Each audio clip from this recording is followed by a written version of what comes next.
So, I'm not an academic, so this talk, I guess, is a little bit different. But let me start with a story, and I want to go back almost 12 years to September 2002. I used to go up to London to listen to some knowledge management talks. They were free talks. They were organized by some alumni from the City University Business School. And they were free. They lasted about an hour.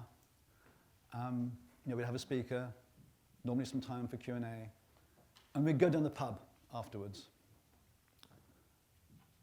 Some of these talks, just a few, were excellent. They were wonderful talks. But far too many, maybe as many as 2/3, were dire. They were literally death by PowerPoint.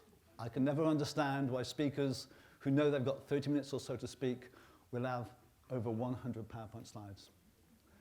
And on those evenings, there was no time for conversation, there was no time for interaction, no time for networking, no time for Q&A. And it just seemed that we weren't walking the talk. And on those evenings, what do you think was the best part of the evening? The pub. and it wasn't the alcohol, it had nothing to do with, well, maybe. It wasn't really anything to do with the alcohol. It was the fact that was where the real engagement took place, where the real conversations took place. And I wanted to do something a little bit different. I wanted to run events in London that were conversational. And that's what I started to do 12 years ago. And like a lot of, I think, interesting things in life, things happen by accident, things that you never planned to do. I never planned to do this. I ended up running these events all over the world. And it's sort of pretty much what I do these days, is if people ask me what I do, a little bit tongue-in-cheek, I tell them I travel the world having interesting conversations with people. But as I did this, and I want to share some of the stories from that experience and relate it really to online conversations, because every time I do the Café, maybe not quite every time, but 9 times out of 10, the question I get asked afterwards by people is, David, this is great. We love the engagement of the conversation. We love the learning that takes place. But how do we do this online? How do we use social media to actually have this sort of engagement in an online environment? And up until really a month or so ago, I had pretty much ignored that question, because my focus was on face-to-face conversations, because I thought that was where the real power was. But when I had the opportunity to speak here, I thought, okay, I really want to talk about something I'm passionate about, which is conversation. So let's try to address that question. How do we create an environment for better online conversations? And as you'll see, I've identified many of the barriers. I'm not so sure that I've got too many answers. And so part of this talk is about throwing it open to you and saying, what are your thoughts? What are your views? What am I missing? How could we do this better? But let me take you through sort of a little bit of a story and a little bit of the history of what I've done, and share with you some of the problems and issues that I've seen. For those of you not familiar with the Café, this slide effectively describes it.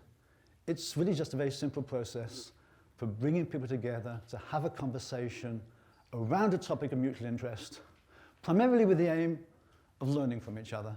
But what I've discovered over the years is that there are many, many other benefits from having a very open, free-flowing conversation with other people. And I don't want to spend a lot of time talking about the process, but you need just to understand it a little to understand, if you like, some of my stories. The Café normally starts off with a little piece of socialization using a tool called social networking that I use. There's usually a speaker. The speaker speaks for a very short period of time, maybe as little as 5 or 10 minutes. The speaker poses a question to the group. People are typically sitting at small tables, like you see here on the right-hand side. Just the one question. There were 3 rounds of conversation. People changed tables 3 times and continued the conversation. And then finally, I bring people together.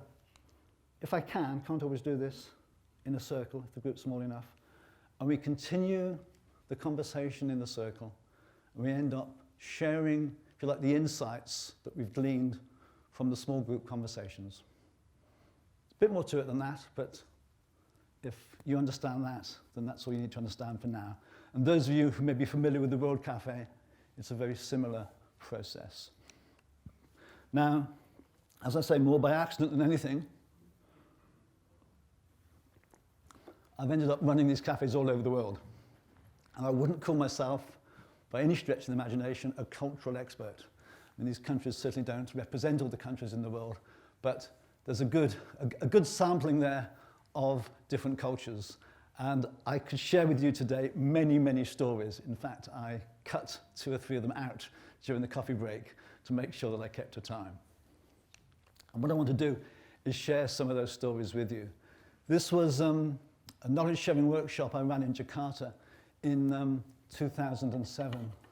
And with my cafes, what I often do is allow people, clearly in other countries, when they're having the small group conversations, to speak in their own language, here in Bahasa Indonesia, the Indonesian language.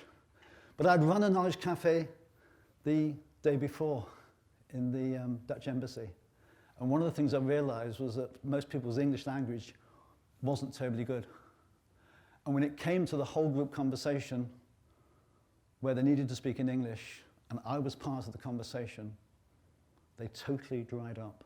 The previous evening, I'd found it very difficult to actually get people to engage with the conversation in that larger group. And so here, I thought, what am I going to do? As soon as I form the circle, like the circle I've got here, the conversation's going to die. And then I thought, well, actually, I don't need to be part of that circle. And I don't need to force them to speak English. I can let them speak in Bahasa Indonesia. So as you can see here, I didn't actually join the circle. And the photo's not too good, but you can see everyone there is pretty engaged. And this gentleman here was my host, and we communicated by body language. He let me know how the conversation was going, and then I closed it down at the appropriate time. So one of the lessons I learned from this was the importance of allowing people to converse, in their native tongue. It's so much harder to speak in a foreign language, even when you know it well, because just the nuances of the language. So this was one of the many lessons that I learnt over the years about the cafe and about conversation. And this one is probably going to be one of my favorite little stories. This was a year later. I ran a cafe as part of an IBM workshop. If you remember earlier, I said that what I do is when people have the conversation in their small groups, at the end of the first conversation, after 10 or 15 minutes, I simply say, could a few people change tables and continue the conversation? Because I want to get that mix of conversation going in the room. And on this occasion, I did just that. And guess what happened? This was the first time this had ever happened to me. Nobody moved. Yes, nobody moved. And my immediate reaction wasn't panic. It was, curiosity, interest. Oh, this is going to prove interesting. My host, who was Chinese, Malay Chinese, he said to me, he was right next to me at the time, he said, David, he said, don't worry. He says, I know the culture. He says, I'll make them move for you. And I'm thinking in my head, wow, this is getting even more interesting. And so I said, okay, go on then. So he said, could everybody stand up, please? And they all stood up. He said, now, could a few people change tables? Come on, show of hands. Guess what happened? How many of you think that they changed tables? How many think they changed? Only a few. Yeah, you're dead right. Nobody moved. Oh, did he say all? No, he didn't. No, he didn't say all. He said a few. I think he said a few again. And nobody changed tables. And then somebody in the very front row spoke up, and he said, David said earlier, when he talked about the cafe process, that he didn't make anybody do anything they didn't want to do. We don't want to move. And they didn't move. And I didn't have too much of a problem with that.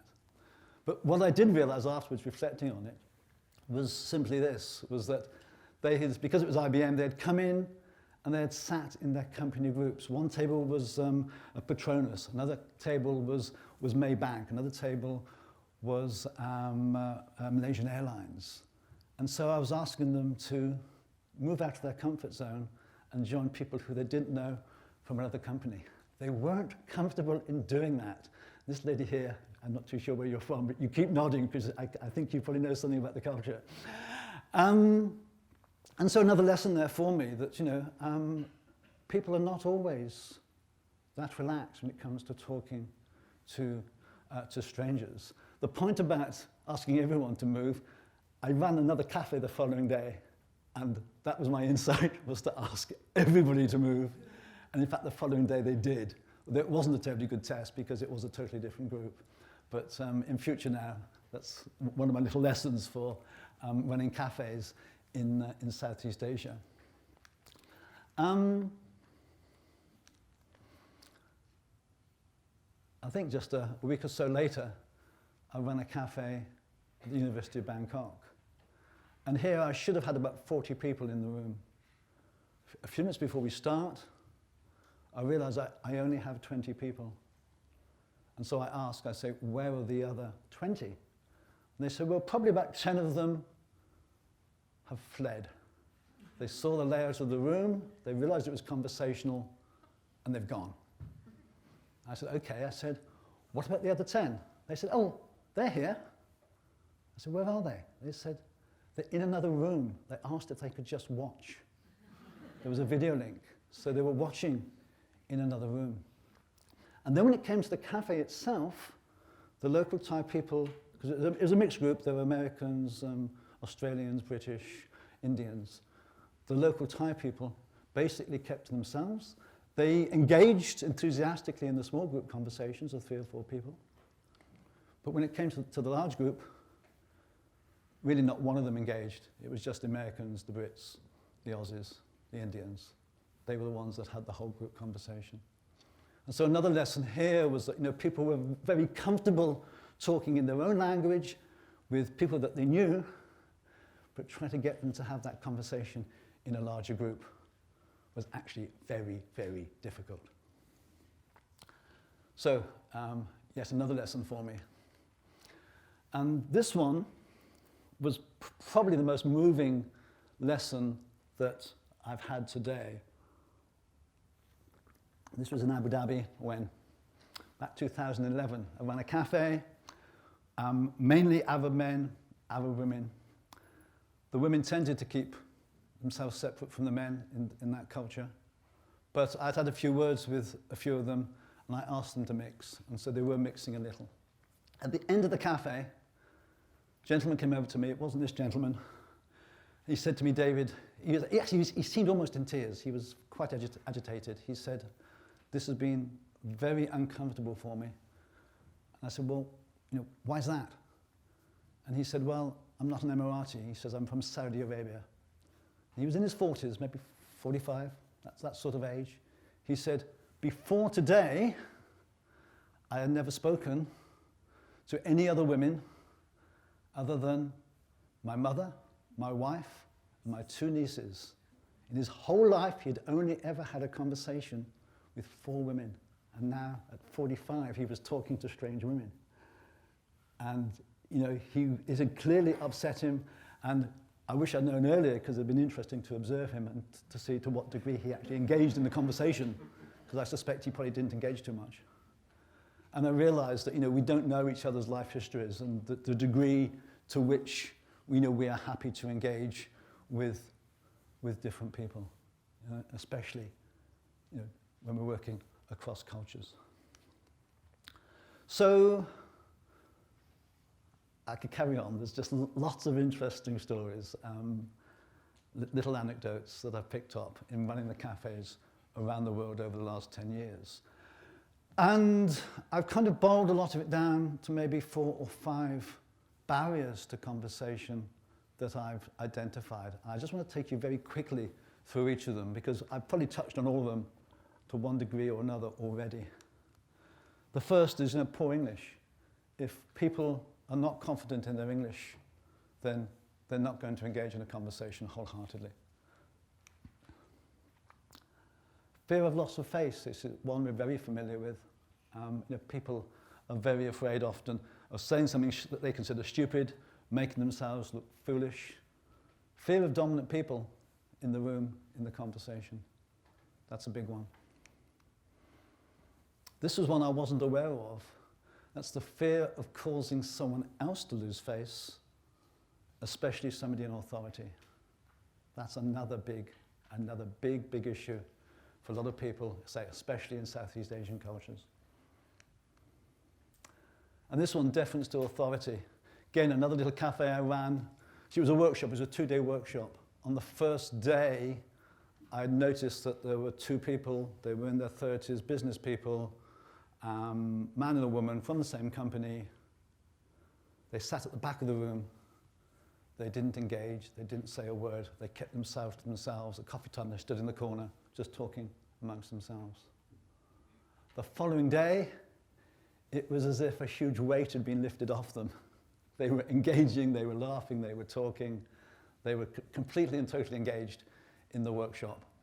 And I spoke to one of the hosts and pointed it out to him, and he said, "David, you really don't understand our culture, do you?"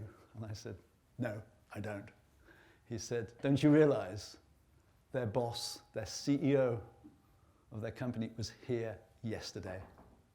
They are not going to do anything that might embarrass themselves or embarrass him. And the safest thing to do is to keep quiet." And that's the whole piece about deference to authority summed up in that little story.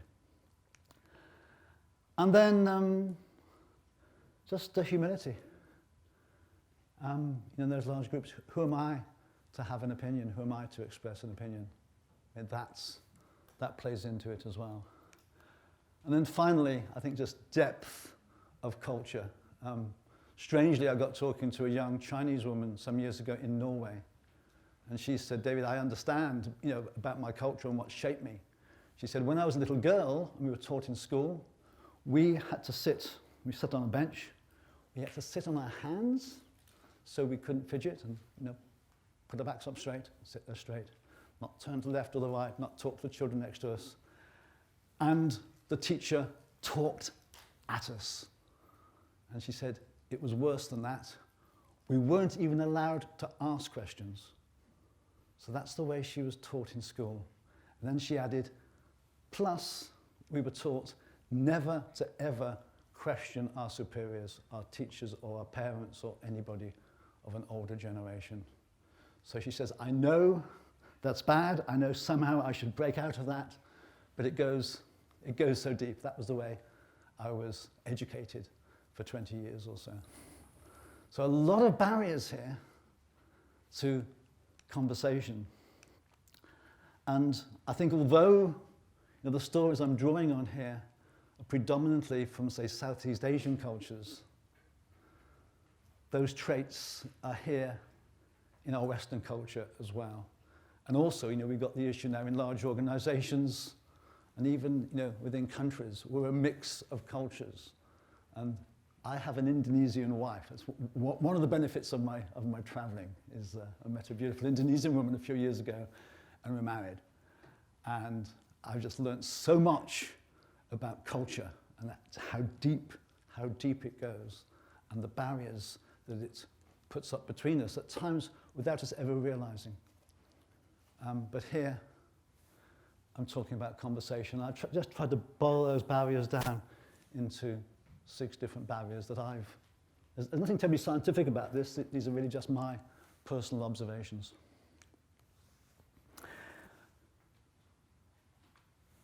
This last few years, as I've got more interested in conversation, I've started to try to dig out some of the research around conversation to see to what degree it supports what I'm already doing or maybe what I'm missing. And I don't want to go into any depth because I've just added this because if you are interested in this topic, then you can go take a look at the research papers. So I just want to flick through them really quite quickly. This is an interesting one. Why is conversation easy?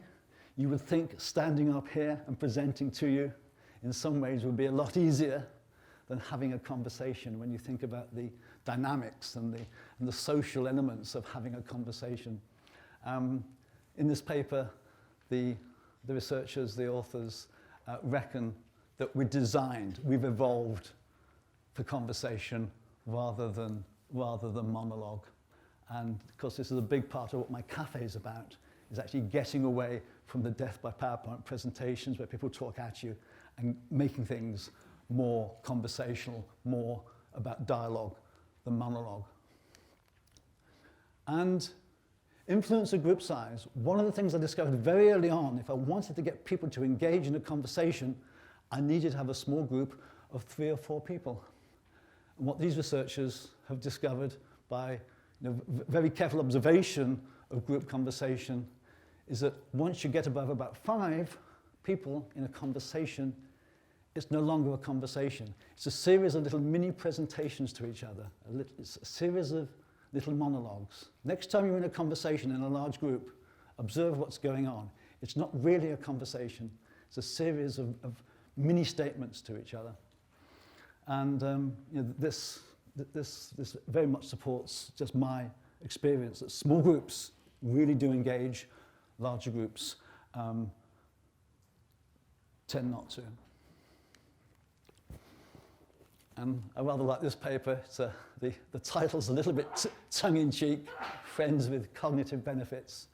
I guess the first line says it all. Talking with people in a friendly way can make it easier to solve common problems. It seems that if you have a friendly conversation with people, it actually, to some degree, boosts your cognitive abilities. And I never thought of it that way, but what I discovered with my cafes was that if I had these speed networking sessions at the beginning, where I just allowed people to have a few minutes to talk with 2 or 3 people in a very informal, friendly way, somehow it just raised the whole energy and tempo of the rest of the session. So it's really interesting that having a conversation, a friendly conversation, can actually improve our thinking ability. And social sensitivity. Again, the last line here, groups where one person dominates are less collectively intelligent than in a group where the conversational turns are more evenly distributed. And again, one of the things I try to do in the cafe, I work very hard to try to, if you like, dampen down the more dominant voices and raise up the quieter people in the group, so that there's, so that everyone gets their turn to have a conversation. It seems the research shows that such groups, demonstrate some higher form of group intelligence.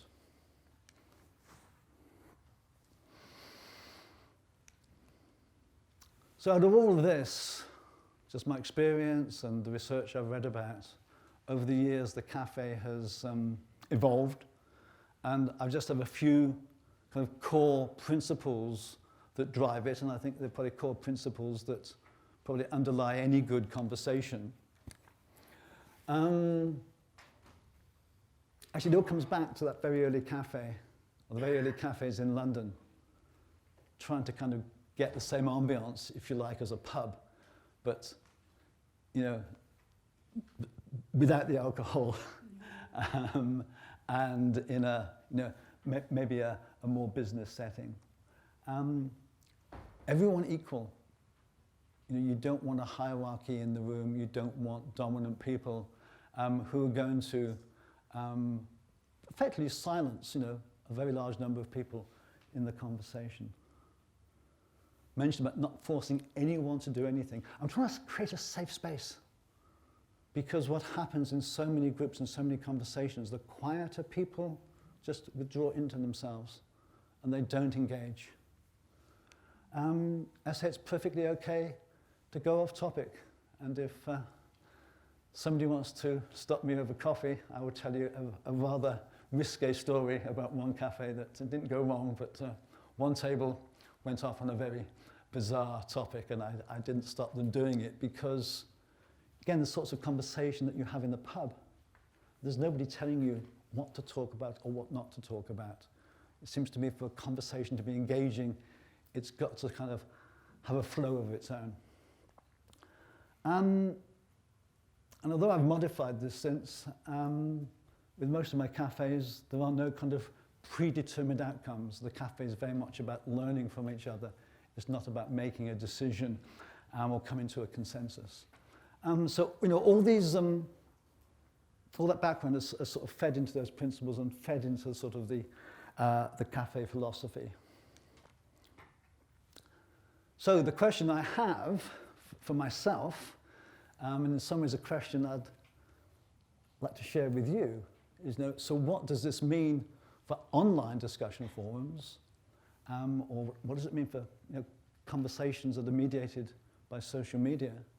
And in particular, if I was trying to run a virtual knowledge cafe, how could I do it, given all those issues that I mentioned so far? And it may be that I'm not so bright, I'm not so sure, but when I look at the barriers to doing it, it doesn't seem so easy. Take a look at the properties of many of the forums. So many online forums, whether they're public forums on the web like the LinkedIn forums, or whether they're discussion forums within large organizations. More often than not, English is the dominant language. The conversation takes place with a very large number of people. It's pretty much open to everyone. You've got no idea who's in the conversation. You don't know the people. You've got no idea who the authority figures are. Certainly on the web, you've got a huge number of trolls, people who are there to stir things up, to embarrass you, to humiliate you, to ask difficult questions, to turn things into an argument rather than dialogue. Plus, pretty much everything is recorded. So you think about all the issues I was talking about earlier, the poor English, loss of face, etc., etc. It's not too surprising that we've got the so-called 99-1 law. If you're not familiar with that, it basically says in any online forum, or actually in social media in general, 90% of the people are lurkers. They only ever read. They never, ever engage. 9% engage occasionally. And you've only got 1% of really active users. I say that doesn't seem surprising when you look at these sorts of properties of forums and think about the stories and things that I've shared with you up until now. And then you look at the conversations, and they don't help either. If you look at a discussion forum, really, to my mind, there aren't conversations going on. Not always, but more often than not, there's rather lengthy posts by people. They are monologues. They're often very lengthy, very well structured, very thought out. They're almost sort of like mini papers. A lot of people are clearly there, grandstanding, that they're doing this to show how clever they are. Responses are often very carefully thought through and finely edited and refined. It's more about debate than it is dialogue. You've got the trolls, and you have what I call, for want of a better word, intellectual trolls. And in fact, I won't share his name with you, but there's one gentleman who kind of typifies what I think of an intellectual troll. He's incredibly bright, but also incredibly arrogant. And although he will never directly attack somebody as a person, an ad hominem attack, he could argue that black is white and would win. And of course, he enjoys doing that, and he really does. In forums, I've seen him, really devastate people, really destroy them. And they will either just totally back off, or they will fight back. If they fight back, they usually lose. But it turns the forum almost into a blood sport. And again, anybody who's a little bit nervous about coming into the forum, they know now, will want to avoid this particular character, but also probably to avoid the forum. It's going to close, it closes people down. It's also very easy in such forums for people to misunderstand things because you type a very simple textual sentence. There's so little context there. You know so little about the other person. It's very easy to misunderstand them and very difficult to actually correct the misunderstanding. So, what's the solution? How could we get better forums? How could I ever possibly run a virtual knowledge cafe? And as I say, I do not have, actually, I'm nowhere near having the answers, to be honest with you. But here's just a few thoughts. I've just to remind you, I've put some of the barriers here, and I've put some of my principles behind my cafe here as well. I think we need to have safe spaces where people can speak in their own language. At times, you probably need to have conversations that are peer only. You need to get a lot of the hierarchy out of the room because that clearly closes down the conversation. I think if you're going to have a good conversation, it makes sense that you know who is in the room or who is in the discussion. Because if you don't, you're a little bit wary about who you might offend. You can't talk openly. The person you might be talking about might get to see it. The ability to edit or delete posts, if you suddenly realize that you've said something that really, in the heat of the moment, you've said something that's maybe just a little, gone a little bit too far. Somehow, the essence of the cafe are the small group conversations, the real conversations that people have in real time, 3 or 4 people. And I don't see anything on the web that really duplicates that. One of the thoughts as well is to maybe have conversations where you need permission to join them, or maybe they're invite only. I say these are just elements of ideas. I don't have a coherent answer to what I'm trying to do here. Limit the size of posts. Twitter's kind of interesting. We use Twitter to some degree as a conversation, but it's not really a conversational tool. And 140 characters, I'm sure many of you have tried to have a conversation in Twitter, it is that difficult. But to maybe limit a discussion forum to, say, 500 characters might make things a lot more conversational. That little ping-pong ball of the conversation will go back a lot more quickly than having long, lengthy posts that are probably not fully read anyway.